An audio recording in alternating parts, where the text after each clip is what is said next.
चलिए आइए अब 5 नंबर समझते हैं। इसमें इस चैप्टर तो आपको जान नहीं रहे कि जो पीछे का वीडियो था वही है, और इसमें हम 4 तक बता दिए। ठीक है, 4 तक प्रश्नावली 3.2 का 4 तक हम बता दिए। अब 5 नंबर देखिए, सत्य असत्य का रहा।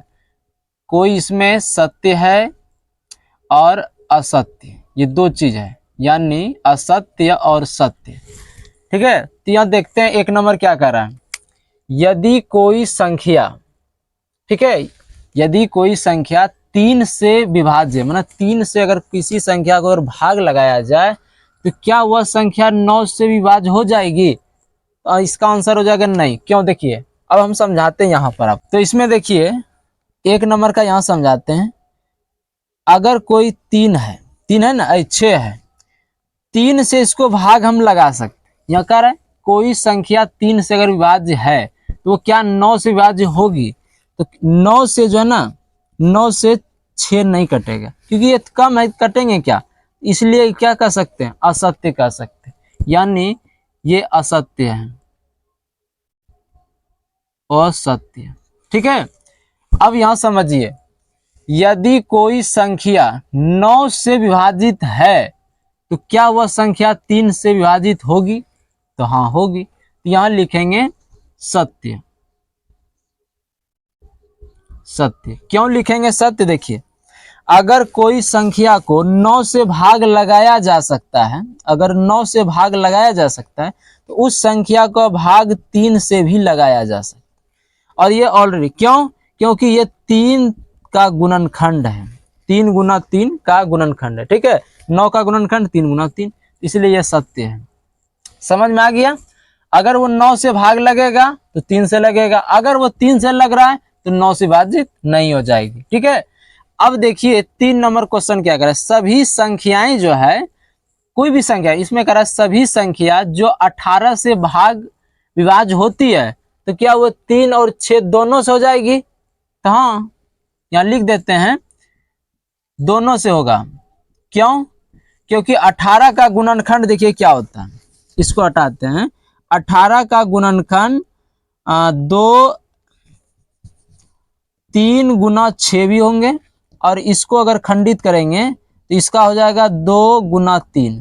ठीक है, तो अगर कोई संख्या को 18 से भाग लगाया जा सकता है तो उस संख्या को 3 और 6 दोनों से भाग लगाया जा सकता है। समझ में आया? तो आपको समझ में आ गया होगा, अगर किसी संख्या को हम 18 से भाग लगा देंगे तो वह संख्या 3 और 6 दोनों से भाग लग जाएंगे, क्योंकि 18 का गुणनखंड ना 3 6 इस तरह से होते हैं, इसलिए सत्य लिख दिए। अब देखिए क्या कह रहा है 4 नंबर। 4 नंबर कह रहा है कि सभी संख्याएं जो 8 से विभाज्य है, मतलब कोई ऐसी संख्या है कि 8 से अगर उसको हम भाग लगा सकते हैं तो क्या 4 से भी उसको भाग लगा सकते हैं? हाँ, अब देखिए कैसे। किसी संख्या में ले लें, अगर हम 16 को भाग अगर 8 से लगा दें तो 16 से भाग 4 को भी तो लगाया जा सकता है, इसलिए यह नियम ये भी क्या है? सत्य है। ठीक, अब यहां देखिए संख्या मतलब क्वेश्चन नंबर 5, 5 का 5 है जो संख्या। चलिए अब समझिए, 5 नंबर थोड़ा सा समझने के लिए है। इसको अगर ऐसे कह सकते हैं कि जो संख्या 9 और 10 दोनों से भाग लगेगा, तो कोई ऐसी संख्या होगी जो कि 9 और 10 दोनों से भाग लग सकता है। तो 9 और 10 से 90 को ही भाग लगाया जा सकता है। ठीक है, 9 से भी और 10 से भी।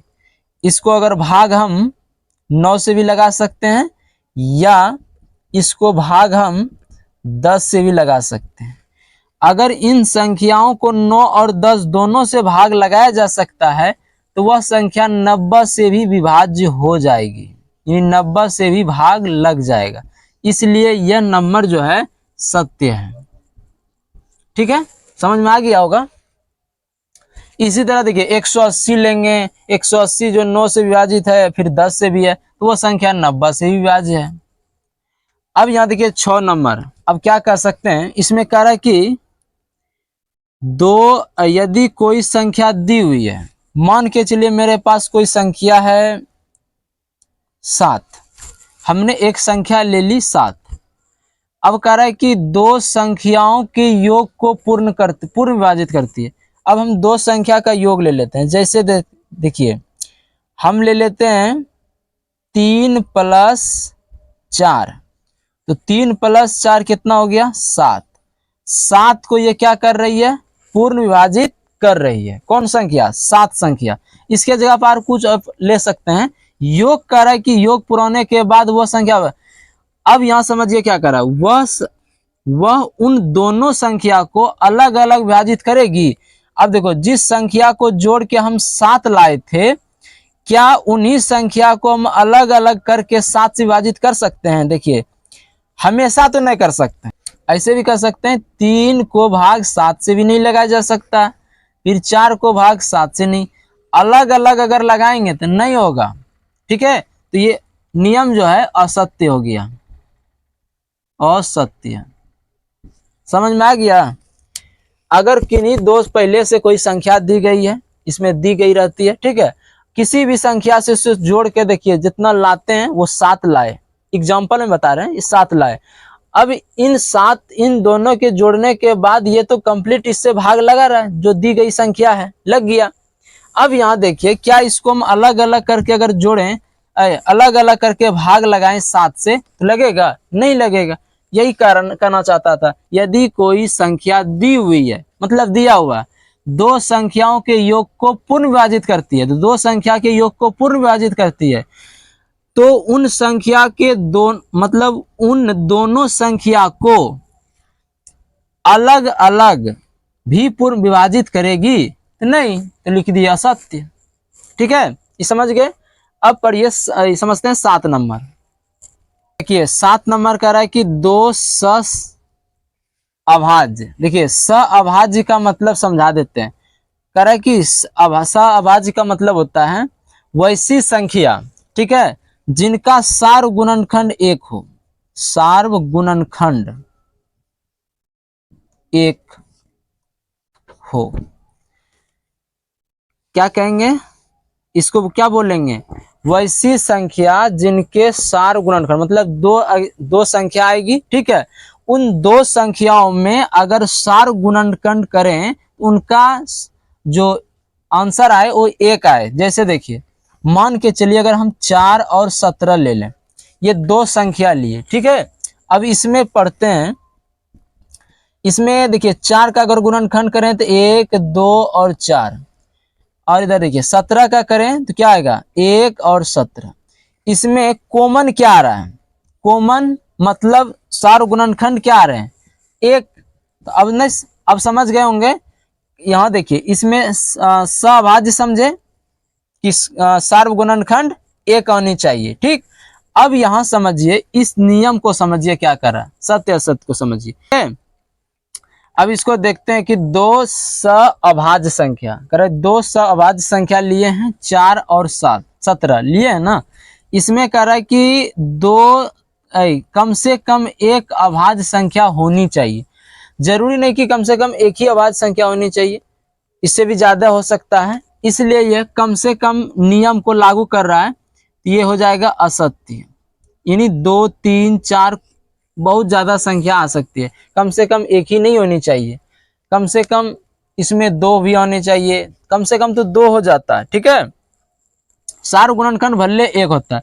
सहभाज्य संख्या का मतलब 1, ये समझे, अभाज्य संख्या का मतलब सार्व गुणनखंड 1 आनी चाहिए, लेकिन क्या उसमें एक ही अभाज्य संख्या आनी चाहिए? नहीं, उसमें देखिए 2 आ रहे, 1 आ रहे हैं, फिर 17 आ रहे हैं, 3 अभाज्य संख्या है, कम से कम जरूरी नहीं है, नियम शर्त आगे जाएगा।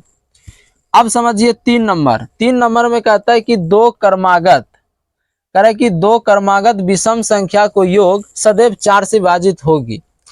अगर हम दो क्रमागत संख्या लेते हैं और वो विषम, जैसे देखिए 3 और ले लिए 5, 3 5 कितना हुआ 8, क्या इसको सदैव 4 से विभाजित कर सकते हैं? अब देखिए और एक ठो लेते हैं, 1 और अगर हम 3 ले लें तो 4, तो ऐसा और लेते हैं अभाज्य संख्या, विषम संख्या 7 + 9, 7 और 9 कितना हो गया 7 9 16। अब तो लग रहा है कि दो क्रमागत विषम संख्याओं का योग सदैव 4 से विभाजित हो रहा है, तो यहां लिखेंगे सत्य। ठीक है, यानी देखिए दो क्रमागत विषम संख्या अगर हमेशा जोड़ रहे हैं तो वो 7 से विभाजित है, 4 से विभाजित है। ठीक है, ये नियम इसलिए सत्य है। ठीक है, तो समझ में आ गया होगा 5 नंबर का सत्य असत रूल के हिसाब से था। ठीक, समझते हैं हिसाब। 1 नंबर क्या था 8 और 2 नंबर 24 और 3 नंबर 32। ठीक है, अब इसको ऐसे निकालते हैं, ऐसे ही निकालिएगा अभाज्य संख्या। ठीक है, अभाज्य गुणनखंड निकालना है तो 2 से भाग लगाइए, इसको कितना आ जाएगा 4। फिर इसको 2 से भाग लगाइए, कितना आ जाएगा 2। फिर 2 से लगाइए 1। 1 जब बच जाए, अब इन संख्याओं को ये अभाज्य संख्या हुआ, यहाँ लिख देंगे 8 का अभाज्य संख्या 2 फिर 2 फिर 2। समझ में आ गया, ये टोटल संख्या क्या है अभाज्य। ठीक है, इनको खंडित नहीं किया जा सकता। अब 24 का देखते हैं। 24 में अगर 2 से भाग लगाएं कितना आ जाएगा 12। अगर 2 से इसका फिर पारा पड़े तो 6, फिर 2 से 3, फिर 3 से 1। अब देखिए इसका लास्ट अंक 1 आ गया। अब ये टोटल संख्या अभाज्य है। ठीक है, इनको खंडित अब नहीं किया जा सकता है। अभाज्य का मतलब अब खंडित ना किया जा सकता, यानी अब इसको भाग ना लगाया जा सकता, सिर्फ 1 को छोड़कर। अब यहां देखते हैं इसका क्या लिखेंगे 24 का 2 फिर 2 फिर 2 3। समझ में आ गया। अब हम 32 का देखते हैं, इसको 2 से लगाते हैं। जब भी स्टार्ट करना है 2 से, 2 से ना लगे 3 से, 3 के बाद 4, इस तरह से देखिए। तो 2 से अगर लगाते हैं इसको तो 16, फिर 2 से लगाते हैं 8 4, फिर 2 से लगाते हैं तो कितना आ जाएगा 2 आ जाएगा। फिर 2 का पढ़ा पढ़ेंगे 1। अब यहाँ 1 आ गया ना। अब समझिए ये जितना निकला अभाज्य निकला, यहाँ लिखेंगे 32 का अभाज्य 2 2। ठीक है, 5 गो आया, 1 2 3 4 5, 1 2 3 4 5 हो गया आंसर।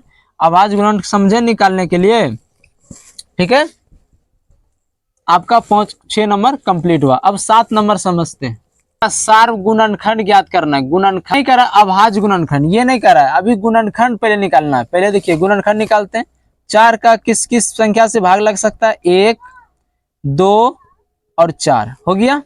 अब 32 का देखिए, 32 का हो जाएगा 1 2 से भी भाग लगाया जा सकता है, 4 8 16।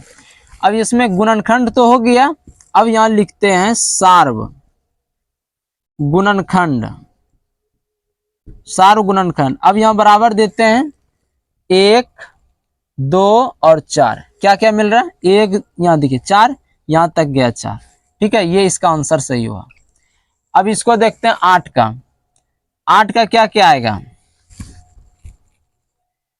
8 का 1 2 4 8।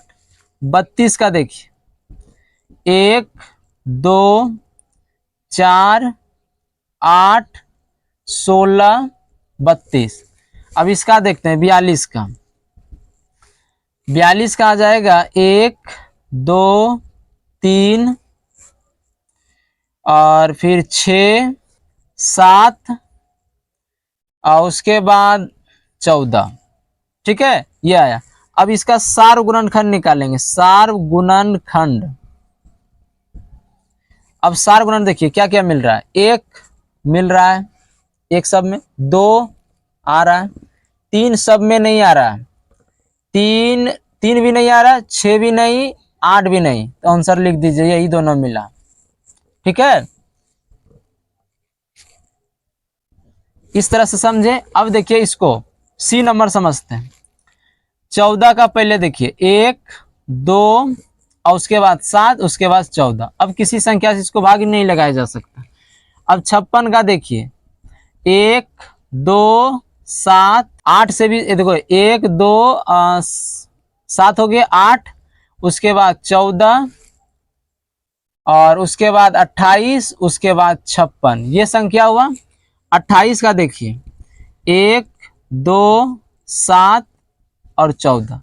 अब इसका सार्व क्या होगा, मतलब क्या मिल रहा है। सार्व का मतलब होता है जो सभी में उभयनिष्ठ हो, कॉमन। क्या निकालना है, कॉमन। कॉमन देखिए क्या कह रहा है, 1, 1, 1 सब में आ रहा है कॉमन, 2 सब में आ रहा है, 7 आ रहे हैं, 14। ठीक है, ये इस तरह से 7 नंबर का सार्व गुणनखंड निकला। अब सीख गए सार्व गुणनखंड कैसे निकलना है, कॉमन फैक्टर। क्या निकलना है, इसको इंग्लिश में बोलते हैं कॉमन फैक्टर। जो मिलेगा उसको बाहर कर लेना है, वही आपका सार्व गुणनखंड कहलाएगा। चलिए इसमें समझते हैं। 8 नंबर में क्या करा है, गुणज। खाली क्या ज्ञात करना है, गुणज। गुणज का मतलब पढ़ा, देखिए यहाँ समझिए। इस संख्या में से पहले हम 8 लेते हैं। 8 का क्या होगा गुणज, 8, 16, 8 तिया 24, इस तरह जाते रहेगा। अब 10 का देखिएगा, ये दोनों संख्या को बता रहे एक साथ। ठीक है, 10 का क्या होगा, 10, 20, 10 तिया 30, इस तरह ये जाता रहेगा। अब इसका 4 का देखिए, 4 का अगर निकालें तो क्या होगा,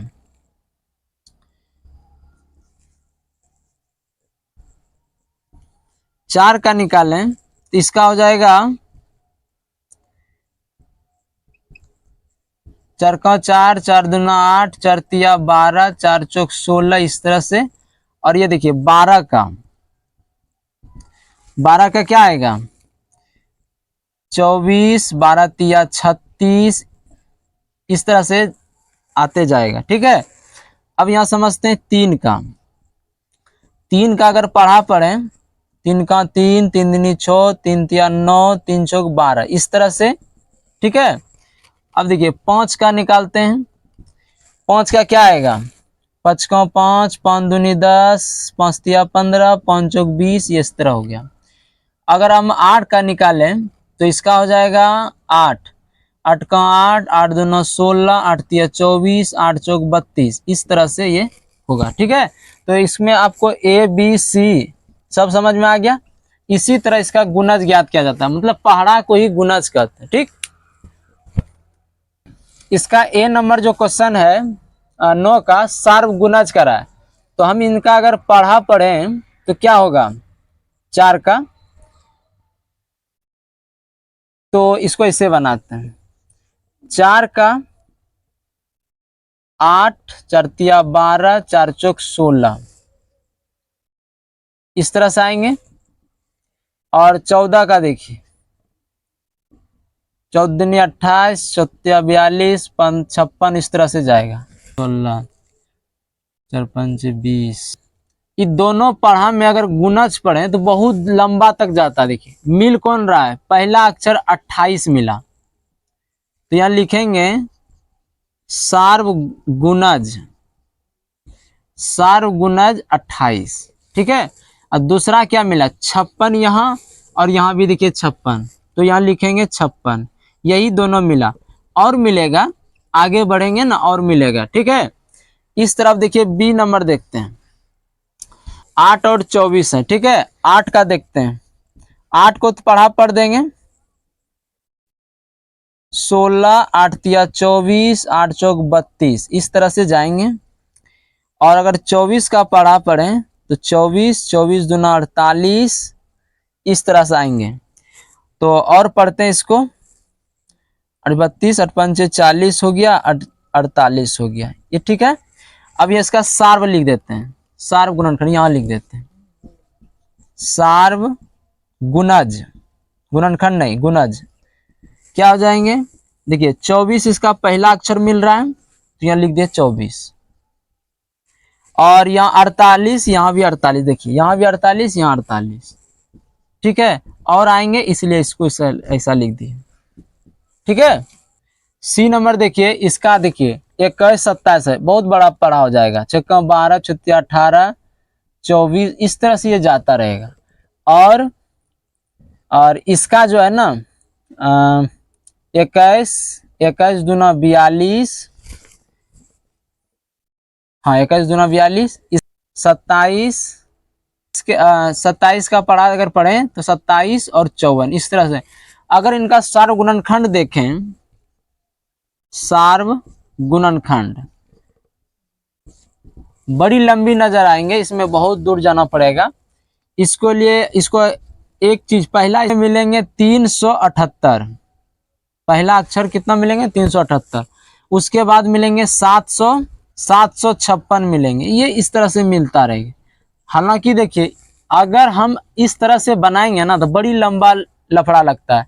इसके लिए हमें एक नियम आता है, उस नियम को हम एलसीएम कहते हैं, ठीक है, जिसको हम लॉसो कहते हैं। वो आगे की वीडियो में समझेंगे। लॉसो यानी एलसीएम, लोएस्ट कॉमन फैक्टर, ठीक है। उस ये वहां समझने के बाद ये आपको बड़ी लंबी प्रक्रिया से आप ये सब चीज से बच जाएंगे, ठीक है। डायरेक्ट आपको 178 आ जाएगा, ठीक। नंबर संख्या कह रहा अभाज्य गुणनखंड निकालना। जैसे अभी पढ़े ना उसमें एक क्वेश्चन पीछे जो पढ़े उसको, इसी तरह इनको भी बनाना। देखिए 2 से इसको अगर पढ़ा लगाएं भाग तो कितना आ जाएगा 27, 270, फिर 2 से लगाएं तो हो जाएगा 270 का 135, ठीक है। अब ये 3 से कटाते हैं, 2 से अब नहीं कटेगा क्योंकि इसका इकाई जो है ना 5 आ गया है। अब इसको देखते हैं यहाँ से, तो ये 4 तिया 12 और एक बचा इसमें 15, ठीक है। फिर इसको 3 से कटाएं, 15 तिया 45, फिर 3 से कटाते हैं तो ये 5 आ जाएगा। 5 को फिर कटाएंगे तो 1 आ जाएगा, एक गुणनखंड आ गया। तो लिखेंगे 540 का 2, फिर 2, 3, 3, 3 और 5, ये इसके अभाज्य गुणनखंड हुए। इसी तरह 440 का देखते हैं 2 से, पहले इसका हो जाएगा 220, फिर इसको अगर भाग लगाएं 110, 2 से 55, 55 को 5 से कटाया जाएगा, ठीक है, 3 से नहीं कटेगा, तो 11, फिर 11 को 1, ये समझ गए। अब इसको यहाँ लिखना है 440, 2, फिर 2, 5, 11, समझ में आ गया। ये इसका आंसर हो गया। अब इसका देखिए 420 का 2, इसका हो गया 210, फिर 2 से लगाते हैं 210 का हो जाएगा 105, फिर इसको 5 से भाग लगाएंगे तो हो जाएगा, अगर इसको 3 से भाग लगाते हैं तो ये आएगा 35, फिर इनको 3 से तो भाग नहीं 5 से तो 7, 7 से फिर 1। अब इसका लिख देते हैं 420 का हो जाएगा, कौन कौन अक्षर हो जाएगा, ये सारा जितना निकला अभाज्य है, क्योंकि अभाज्य है। अभाज्य मतलब इसमें एक के अलावा इसका वही संख्या गुणनखंड है। अभाज्य का मतलब ये होता है कि सिर्फ उनके 2 ही गुणनखंड निकलने चाहिए, 1 और 3, मतलब जो भी निकले लेकिन 2 ही गुणनखंड निकलना चाहिए। 2, 3 हो गया और 5, उसके बाद 7, समझ में आ गया। ये इस तरह से चैप्टर कंप्लीट हुआ, ठीक है। आगे जो हम पढ़ेंगे एचसीएफ एलसीएम पढ़ेंगे, ठीक, जिसको हम कहते हैं मोसो लोसो। यहाँ तक में आपने बहुत अच्छे से अगर ये समझ गए ना, आगे का जो चैप्टर आने वाला है वो बड़ी आसानी से आप समझ सकेंगे, ठीक है। तो मिलते हैं आप नए वीडियो में, तब तक के लिए आपका धन्यवाद। जय हिंद, जय भारत।